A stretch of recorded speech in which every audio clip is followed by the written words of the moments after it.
आजचा अभंग आहे. राहो आता हेची ध्यान, डोळा मन लंपट, कोड कोडुनी धरीन जीवे, देह भावे पूजिन. होईन येणे कळसा आले, स्थिरावले अंतरी, तुका म्हणे गोजिरिया, विठोबा पाया पडो द्या.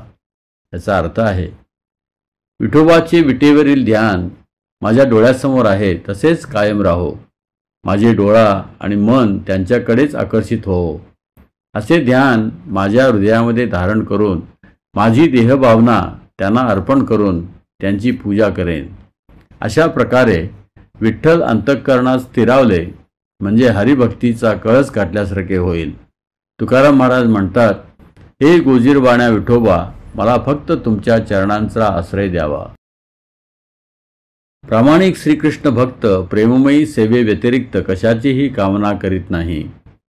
ज्यांच्या अंतःकरणात भगवान श्रीकृष्णाविषयी प्रेम आहे, तो नित्य भगवत चिंतनात, भगवंतांचे दिव्य लीलांचे श्रवण कीर्तन करण्यात, त्यांच्या सुंदर स्वरूपाचे दर्शन घेण्यात परमानंद अनुभवतो. जेथे त्याला इतर कोणत्याच भौतिक लाभाची आवश्यकता भासत नाही. जोपर्यंत मनुष्य पूर्णपणे शुद्ध होत नाही, तोपर्यंत त्याला हरिभक्तीच्या दिव्यानंदांचे आस्वाद करता येत नाही. शुद्ध हरिभक्तांचे वर्णन करताना भागवत सांगते, एकांतिनो यस्य न कच्चनार्थ, वांछन्ति ये वै भगवत प्रपन्नः, अत्यत्यभूतं तच्चरितं सुमंगलम, गायंत आनंद समुद्रमग्नः.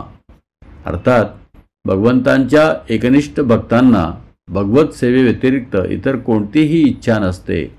ते पूर्ण शरणागत भावनेने भगवंतांचे पूजन करून त्यांच्या अद्भुत आणि सुमंगल लीला कथांचे श्रवण कीर्तन करीत दिव्यानंदांच्या सागरात विहारमग्न होतात. जय हरी विठ्ठल.